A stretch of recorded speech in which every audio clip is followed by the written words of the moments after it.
Nagluto ako ng cheesy tuna pie per this time nakalumpia wrapper. Ito nga yung mala Jollibee cheesy tuna pie na hindi ko ginamitan ng tinapay. Kaya naman pasok talaga sa budget. Pero grabe, solid naman talaga sa sarap. Nagpasuyo ako kay daddy na bumili ng lumpia wrapper sa palengke. Sa palengke, yung mga ganito kadami, nasa 20 pesos lang yan. Bale for ingredients, sigiwa lang ako ng sibuyas. Bale for tuna, ang gagamitin ko itong century tuna na hot and spicy.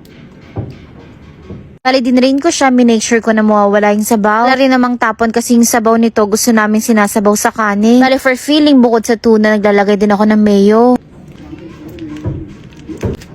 Depende naman sa inyo kung gaano karami na mayo. Ako, tinatansya ko lang din kung gaano kadami yung tuna. Then next naman, nilagay ko na tong sibuyas na hiniwa ko kanina. Tapos pamintang pino.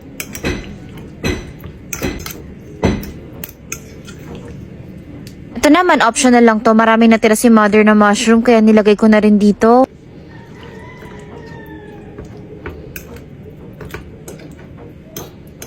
Bale, hindi ko na ito nilagyan ng asin kasi yung chismis may maglalagay ng alat.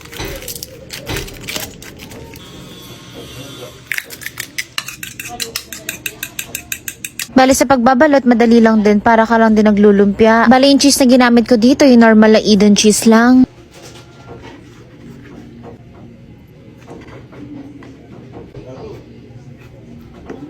Then itlog para dumikit. Then maya-maya, ganito na kadami nagawa ko. Kita mo yung ginawa niya.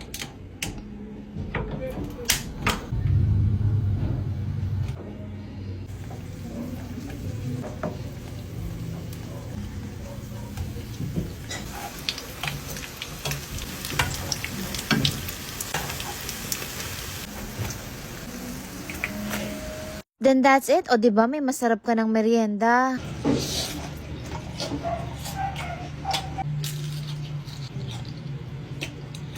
Ayun, share ko lang yun na muna for now. Ingat kayo!